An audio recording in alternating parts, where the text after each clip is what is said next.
Lunes 17 de mayo. Saludos, señoras, señores, bienvenidos, como cada día, a esta revista de prensa, a este recorrido que hacemos cada mañana por el kiosco, por las portadas de los periódicos que se editan en nuestra provincia, Diario de Córdoba, ABC, el Día de Córdoba, también, como siempre, por la prensa digital. Vamos con ese primer repaso en el que verán bastantes coincidencias.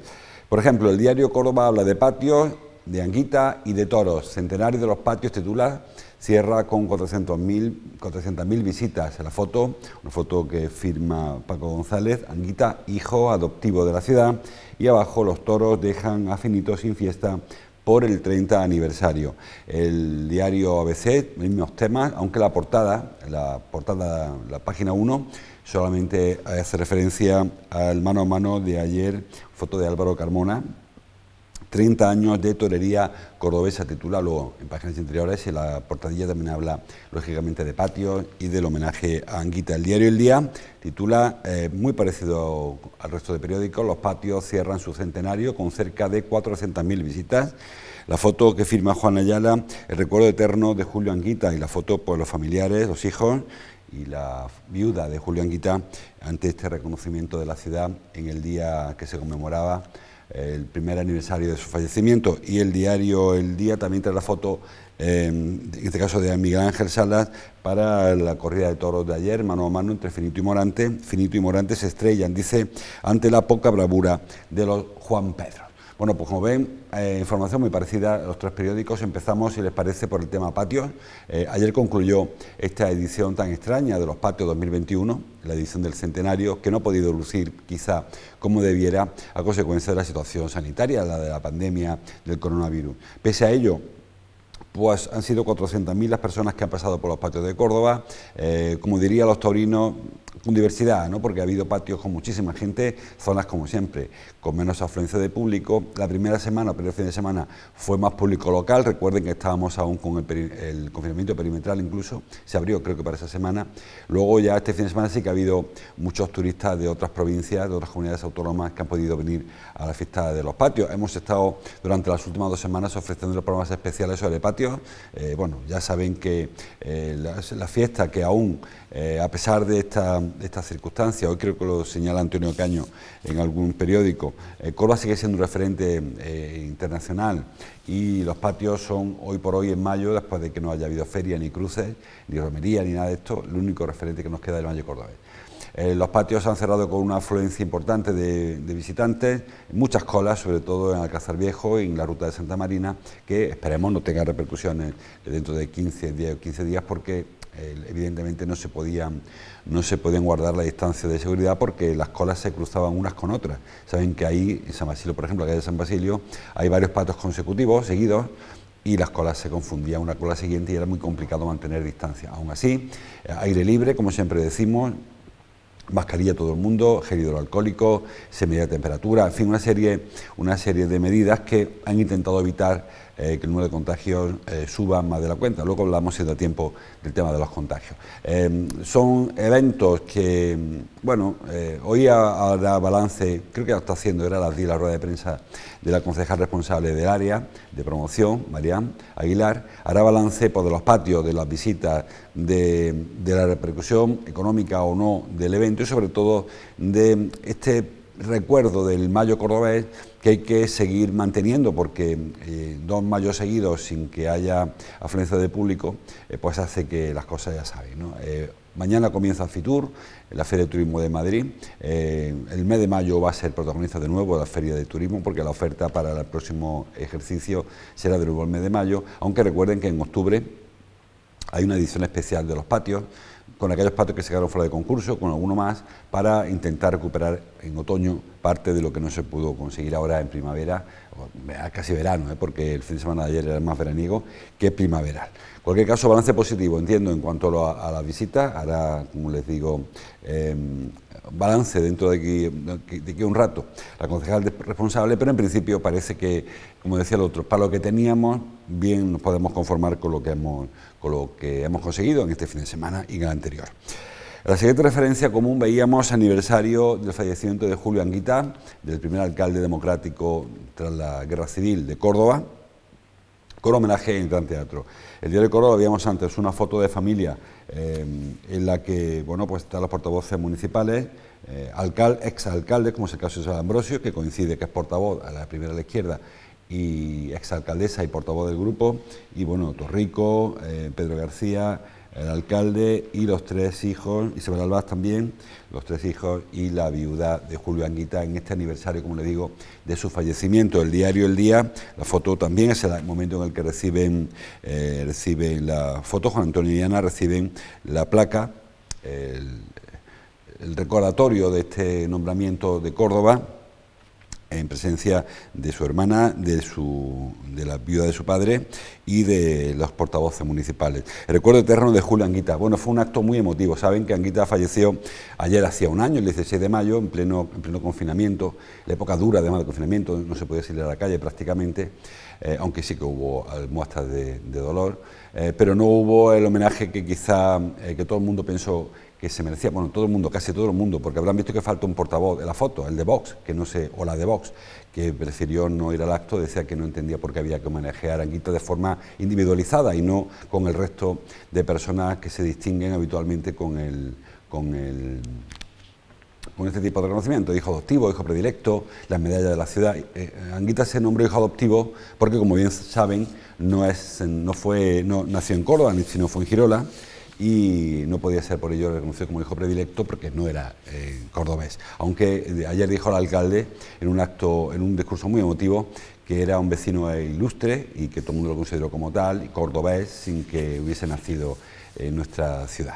Les decía, presencia de Elías Bendodo, ven la foto, en nombre de la Junta de Andalucía, presencia de todos los exalcaldes vivos, Elvino Trigo, Isabel Ambrosio que veíamos, Nieto, Merino, en fin, me dejo alguno quizá. Por supuesto, Bellito, que fue quien le hizo entrega del acto, sus familiares, sus tres hijos, y Agustina, su viuda, y bueno, y representación de su partido, Izquierda Unida. Tony Valero estuvo por Izquierda Unida, estuvo Ernesto Alba por el Partido Comunista, en fin, una serie de personalidades, personas emotivas. Manuel Pérez me he dejado también como alcalde, se ve que me quedaba uno. Manuel Pérez, Elvino Trigo, Manuel Pérez, Rafael Merino, Rosa Aguilar, también estuvo, Nieto, e Isabel Ambrosio, entre los públicos que, como ven, había unas 400 personas en el Gran Teatro, espaciando, una fila sí, una fila no, y asientos espaciados también, solamente con separación entre convivientes. Bueno, por lo que donde se pudo llegar se llegó, y Córdoba rinde este homenaje a Julio Anguita, como les digo, como saben, primer alcalde democrático de Córdoba del 79 al 86, y bueno, pues referente no solamente para su formación y para su ideología, para la izquierda, un pensador, me parece, de los mejores pensadores políticos que ha habido en estos últimos 20 años en España, y referente, como le digo, por su honestidad en toda la clase política. Así que un saludo, un recuerdo para su familia y para todos sus amigos.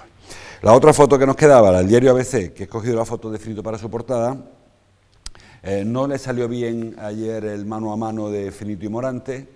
Dice por algún periódico, Finito y Morante se estrellan, titula el diario El Día, se estrellan contra los Juan Pedros, contra los toros que ayer se pusieron en suerte. Bueno, apenas si no hubo petición de oreja en ningún caso, los toros parece que no sirvieron, y pues salieron de vacío los dos diestros, que era el gran aliciente de esta miniferia taurina de este año. Bueno, miniferia, había dos corridas de toros, el pasado creo que no, la anterior creo que no llegó a haber dos. Es decir, que Córdoba, como en la última época ya saben, se está prodigando poco en festejos taurinos. Este año ha habido una novilla de dos corridas de toros, pues por ahí anda la media. No hubo, como les digo, espectáculo de cara al tendido, y pues salieron, por visto, la ficha técnica que ha hecho algún compañero, no sé si la encontraré. Habla de... no lo voy a encontrar ahora.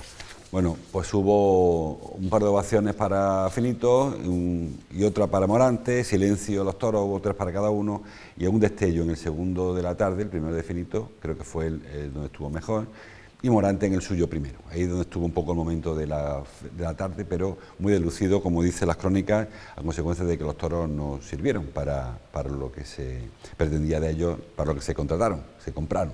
En este caso, los toros no hicieron el juego que necesitaban los toreros para su lucimiento. Bueno, vamos con más cosas, además de la bueno, la foto del diario Córdoba es el Benítez, Manuel Benítez del Cordobés, quien consuela a Finito tras el mal toro, dice que le había dedicado ayer, le dedicó un toro, lo ve en la foto de abajo, la foto de Paco González también, y le consuela después cuando fue a recoger la montera del quinto califa, porque no le salió el toro que él quería dedicarle al Benítez. Bueno, más cosas. En el diario, en Cordópolis, habla de un asunto interesante, de agua. Titula: abren un nuevo expediente de sanción a una empresa ya multada por captación ilegal de aguas del Bejarano. En principio lo que han hecho es multar a la misma empresa que había multado ya antes por captar agua, por no hacer caso a la resolución que le condenaba a cerrar el pozo ilegal del que se surte y abonar la multa, que creo que son 5.000 euros. La empresa está relacionada con las parcelas, con el abastecimiento de agua a las parcelas. Yo no conozco exactamente los términos, así que no quiero liarle mucho, pero básicamente consiste en que en la zona de Trasierra hay poca agua y que esta empresa pues había construido un pozo para proveer de agua a 26 parcelaciones de la zona. Cuando fue detectado por parte de la Confederación que había una captación ilegal de agua, pues se abrió expediente y se sancionó. La empresa recurrió, pidió legalizar el pozo y ahí se quedó bloqueada la situación, mientras que se resolvió o no la legalización de este pozo, que era ilegal, del que captaba agua de los acuíferos del Bejarano. La resolución ha sido negativa, es decir, no se le permite legalizar el pozo.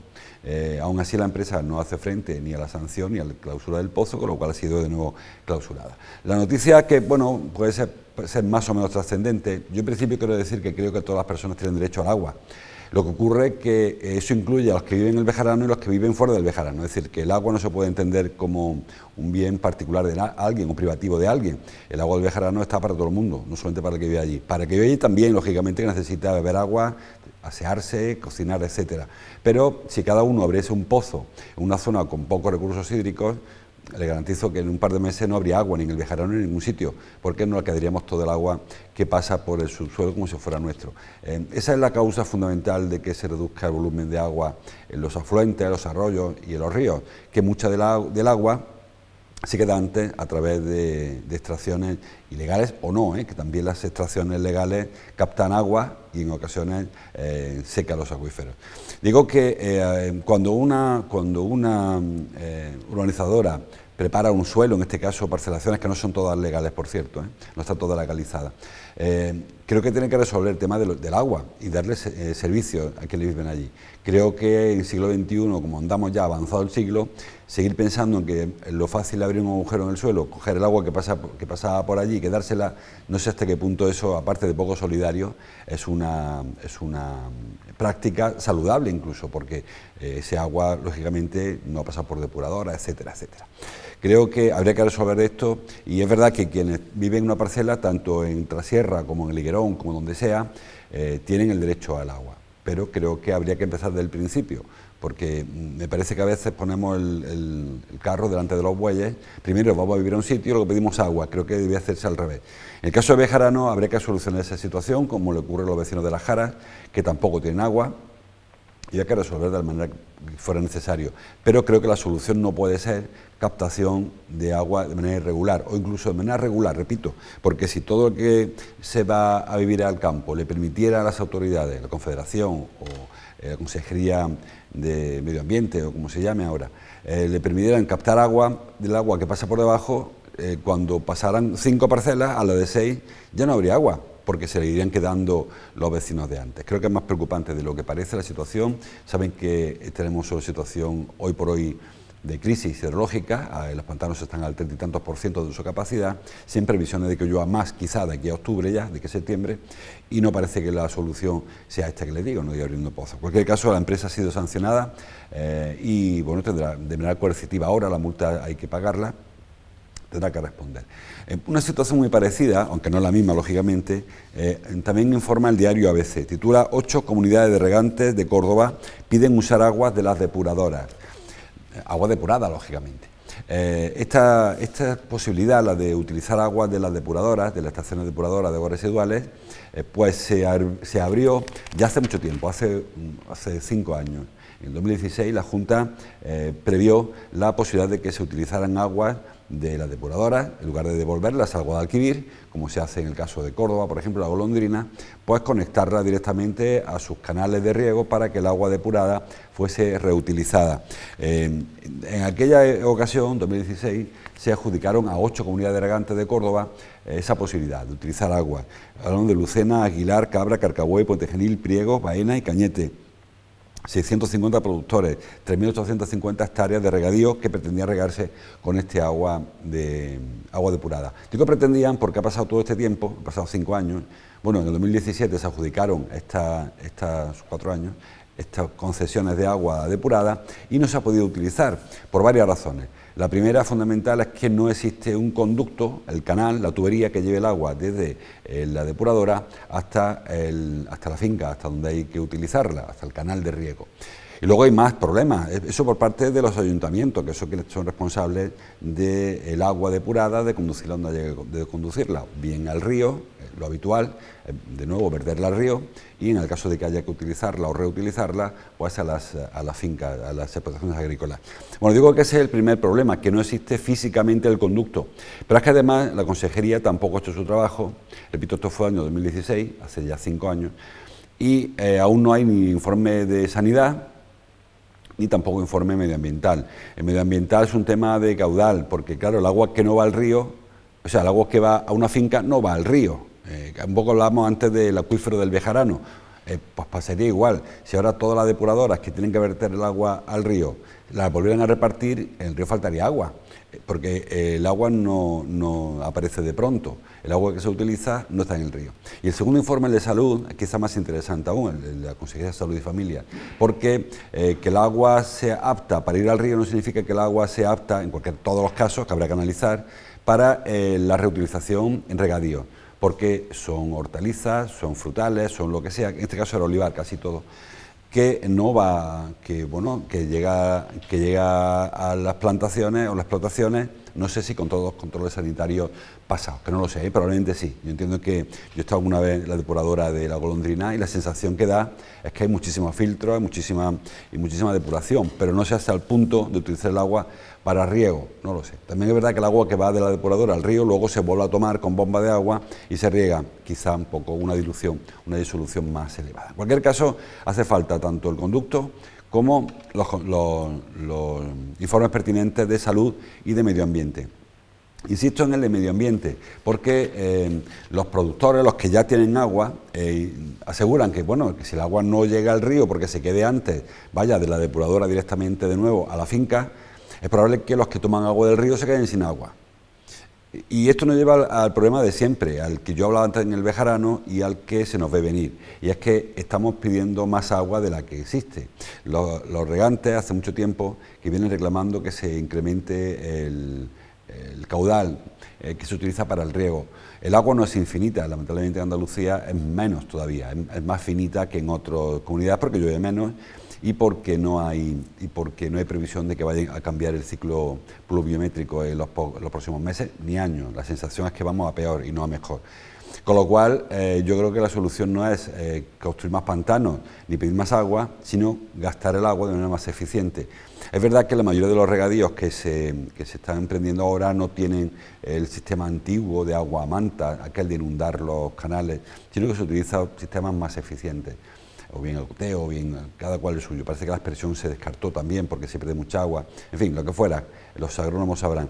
Pero creo que se le está exigiendo más al río, a la cuenca de Guadalquivir, de lo que el río puede dar. Y no hablo de suministro humano, en este caso, sino sobre todo de la agrícola y de la industrial. En Andalucía, lamentablemente, poca industria, pero sí que la agricultura exige mucha agua. Los regantes siguen pidiendo más agua. Los regantes cordobeses insisten en su argumento. Córdoba tiene el 40 y tantos % del agua que se embalsa en Andalucía, sin embargo solo aprovecha el 16%, que yo creo que no es un argumento de peso, es decir, el agua no es de quien le pasa por aquí. Hablamos un poco del tema del bejarano. Si como pasa por aquí me la quedo yo, el que está detrás se queda sin agua. Ese argumento a mí particularmente me parece un poco solidario o bastante insolidario. Y Asaja insiste en ese planteamiento, que la provincia de Córdoba tiene el 49%, que no encuentro el dato, el 49% creo del total, el 49,5% del agua de la cuenca de Guadalquivir está embalsada en Córdoba. Sin embargo, solo se aprovecha 16,8% para regadío. Es decir, que el resto pues va al arroz, va mucho a Sevilla. Saben que hay problema con el tapón salino de las marismas, que sube el agua con sal, y eso hay que corregirlo, y también compensar mareas, etcétera, con lo cual tiene una demanda del arroz especial. Aunque yo particularmente, y sin defender sevillanos frente a cordobeses, pero es verdad que parece que ecológicamente es más necesario contener el tapón marino en Sevilla que no seguir regando y regando plantaciones. Dice Asaja en esa información que le están obligando a los agricultores a renunciar a cultivos de más valor añadido por el que requieren menos demanda de agua. Pero es que yo entiendo que ir a cultivos donde hace falta mucha agua en espacios de secano donde no llueve es un sinsentido y no se puede pretender regar todo. Los agricultores siguen reclamando más espacios para más zonas de regadío, creo que son 150.000 hectáreas más las que reclaman, y creo que está claro que no hay agua para regar tantísimas zonas. Yo no sé si habría que plantear seriamente pues ayudar de otra manera a los agricultores y compensar la pérdida esa que dicen que van a tener si cambian el olivar de regadío por olivar de secano, por ejemplo, que habrá, supongo yo, una menor producción cuando no se riega una planta, cuando se riega, o recuperar cultivos antiguos con menor demanda de agua de los que ahora se están utilizando. Se están plantando cultivos con mucho más requerimiento de agua. En fin, creo que es un problema mucho más profundo de lo que parece, y que había que replantearse seriamente, porque el agua, repito, el argumento inicial, no es infinita. El agua que se retira de la depuradora no va al río, la que se retira en el Bejarano, en el acuífero, no va luego al Baño de Popea. Nos sorprende llegar al Guadiato y ver que no hay agua. El agua se ha quedado antes en cada una de las parcelaciones que se construyen, sin tener en cuenta que el agua que tienen que usar no puede salir del acuífero, porque existe lo que son caudales ecológicos. Hay además flora y fauna que depende del flujo continuo de agua. Hay arroyos que desaparecen por completo, hay ríos, riachuelos que desaparecen en esta época porque se agotan los suministros, porque se van retirando agua antes. Creo que es más profundo de lo que parece y que deberíamos tomarnos en serio este asunto del agua. Más cosas. Diario Córdoba, la portada habla de viviendas, titula: más del 80% de las viviendas se beneficiarán del nuevo plan de rehabilitación. En principio, añadiría yo. ¿Por qué digo lo de en principio? Pues porque es un plan que creo que el jueves el presidente del Gobierno va a profundizar, va a concretar algo más, pero ya en el plan este famoso de recuperación, transformación y resiliencia se ha hablado de que vendrá un dinero importante, creo que son 5.800 millones de euros, a rehabilitación de viviendas. En principio, las viviendas que sean anteriores al año 97 podrán acogerse a este plan de vivienda, de reforma, de rehabilitación de viviendas. Se trata básicamente de hacerlas más eficientes energéticamente hablando, es decir, que no haya tanta pérdida de calor en el caso del invierno, o de la refrigeración en el caso del verano, que las cubiertas sean más impermeables, en fin, hacer que una vivienda de las más antiguas, que estaban con otros cánones, con otros parámetros, esté más adaptada a la meteorología, a la climatología, mejor dicho, de manera que no requieran tanto esfuerzo energético, que nos duele el bolsillo, porque nos cuesta calentar una casa más de la cuenta, y también le afecta al medio ambiente porque hay más emisiones. Como digo, en Andalucía o Córdoba está como la media española, en torno al 80% de las viviendas están en esta franja. Hay viviendas más antiguas, actualmente hay ayudas ya para viviendas anteriores a 1960, esto amplía esta historia, y las subvenciones pues van desde el 30% al 100% del presupuesto total de la vivienda. Claro, cuando sea una obra muy cara, por ejemplo, sustituir la envolvente del edificio, el último recubrimiento del edificio o la cubierta, suelen ser obras muy caras, que si no te dan el 100% y pides la mitad a un crédito, por ejemplo, los bancos no les suele hacer gracia dar crédito a una comunidad de propietarios, porque en caso de que resulte ser morosos, a ver quién se mete en pleito, ¿no? Si hay que meter en pleito a 50 vecinos, es complicado. Así que habría que buscar otra fórmula, ¿no? No sé si con compensar unas ayudas con otras o compaginar ayudas con otras. En cualquier caso, es muy interesante. Saben que hace ya algún tiempo, hace bastantes años, el Ayuntamiento intentó poner en marcha la ITE, una especie de ITV de viviendas, para ver cuál era su estado, si efectivamente eran viviendas sólidas, solidez me refiero en su estructura, si era necesario aplicar muchas fórmulas en cuanto a cambiar revestimientos, cubiertas, ventanas, carpinterías, etcétera. Y aquello funcionó poco o nada, ¿no? La verdad que ha habido pocas conclusiones después de aquel intento de poner en marcha una inspección técnica de edificios. Ahora que hay más dinero, que 5.000 y pico millones de euros, no todos para Córdoba, evidentemente, para reparar viviendas, para habilitar viviendas, es posible que las viviendas que tengan peor situación puedan acogerse a esta ayuda y rehabilitarse. Y sobre todo, como yo siempre digo, el casco histórico. Córdoba se está expandiendo muchísimo, Córdoba está ampliando sus fronteras municipales, de casco habitado quiero decir, con lo que eso significa. Hablamos que el agua no era infinita, tampoco son las personas infinitas. En Córdoba viven X personas y la ciudad se ensancha, pero no aumentan las personas, significa que hay espacios que se están quedando despoblados. Y hablo básicamente del casco histórico, hablo de la judería y de la jerarquía, que son zonas en las que cada vez hay más viviendas turísticas, más apartamentos, más locales comerciales dedicados a la restauración, por ejemplo, y menos a la vivienda. Y eso hará que en un par de generaciones sea un problema mantener vivos esos barrios. Córdoba tiene la gran virtualidad con respecto a otras ciudades, que ha sabido o ha tenido más remedio, porque no sé si es una virtud o un defecto, que mantener la infravivienda del casco histórico durante un periodo en el que las ciudades crecían. Otras ciudades de nuestro entorno, llegados a los años 20, incluso anterior, se iban ensanchando fuera del casco histórico. Córdoba estaba en una crisis absoluta en esa época y se conformó con su casco histórico. Y eso hoy, 100 años después, le hace tener esa peculiaridad, esa singularidad tan interesante para Córdoba, que es un casco histórico vivo. Pero en los últimos 20, 30 años, quizá más, la ciudad se ensancha, la ciudad se expande, el casco histórico se va despoblando. Y creo que este tipo de ayudas de las que hablamos, ayudas a las viviendas, harán que se recuperen viviendas que por eso son inhóspitas en cuanto a humedades, en cuanto a problemas de calefacción, etcétera, etcétera. Y incluso invitar a gente joven que acuda a vivir al casco histórico, apartamentos para jóvenes o viviendas más baratitas hoy por hoy, o te vas a un solar para ti solo, te haces una casa que es bastante costoso, o base a infravivienda. Creo que habría que intentar una forma intermedia y recuperar el casco histórico, que creo que es, para que siga siendo la seña de identidad de Córdoba, hace falta darle esa oportunidad, que creo que por hoy no la tiene. Hay muchas más cosas en los periódicos, por ejemplo, comienza la elección al nuevo o nueva decano o decana del Colegio de Abogados. Hay 3 candidatos, García de la Cruz, García Calabrés y Arias. Hoy comienza la parte telemática, los votos electrónicos. Creo que el día 20, que es el jueves, el jueves creo que es, jueves o miércoles o jueves, es la elección ya física y conoceremos al nuevo decano del Colegio de Abogados. Habla el diario El Día de que el Festival en Barro, que ha sido este fin de semana, recuerden, es una exposición de cerámica y alfarería de la Rambla, se ha celebrado en las Caballerizas Reales, siempre lo ha hecho la Rambla, el festival lleva 91 ediciones, el festival más antiguo de España en cuanto a una muestra sectorial. Y bueno, pues ha venido aquí a Córdoba, a la capital, por darle mayor visibilidad y mayor presencia. Entiende que es mucho más fácil aprovechar el mes de mayo colocar esta exposición en las Caballerizas que no hacerlo en la Rambla. Así que ha pensado que el año que viene volverán a Caballerizas, porque supongo, aunque no tengo el dato, que el éxito habrá sido grande cuando prefieren volver en lugar de quedarse en la Rambla, en la Campiña. Y ya para despedir el programa, dice el diario ABC, la Ribera se convierte en la milla de oro para el sector de la hostelería, un poco enlazando con lo que hablamos antes.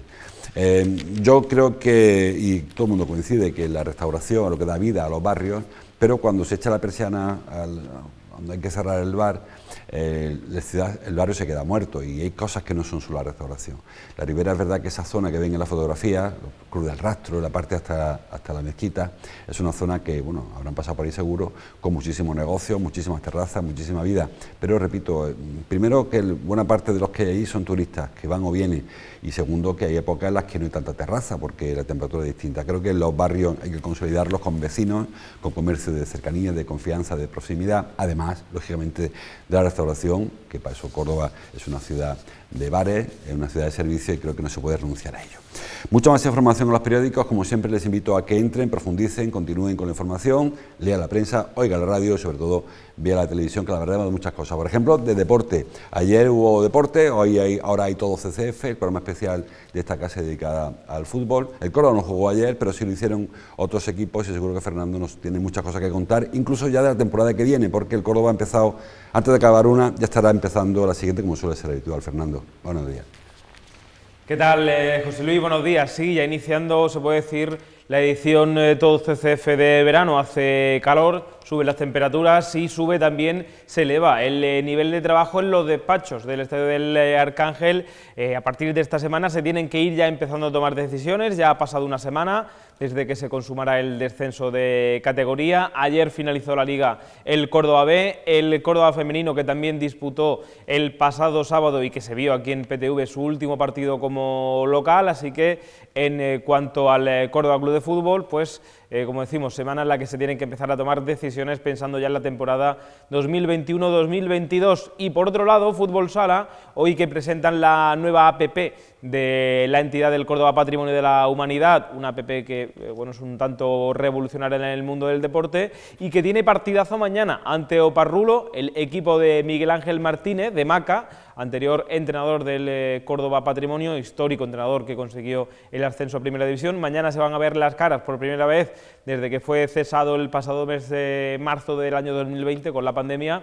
Así que bueno, partidazo también importante, le quedan 3 partidos al Córdoba Patrimonio, uno, como decimos, muy importante en el día de mañana. También estaremos aquí en formato de previa para hablar del equipo de José González. Son las 10:33 minutos de la mañana y enseguida arranca aquí en PTV Todo CCF.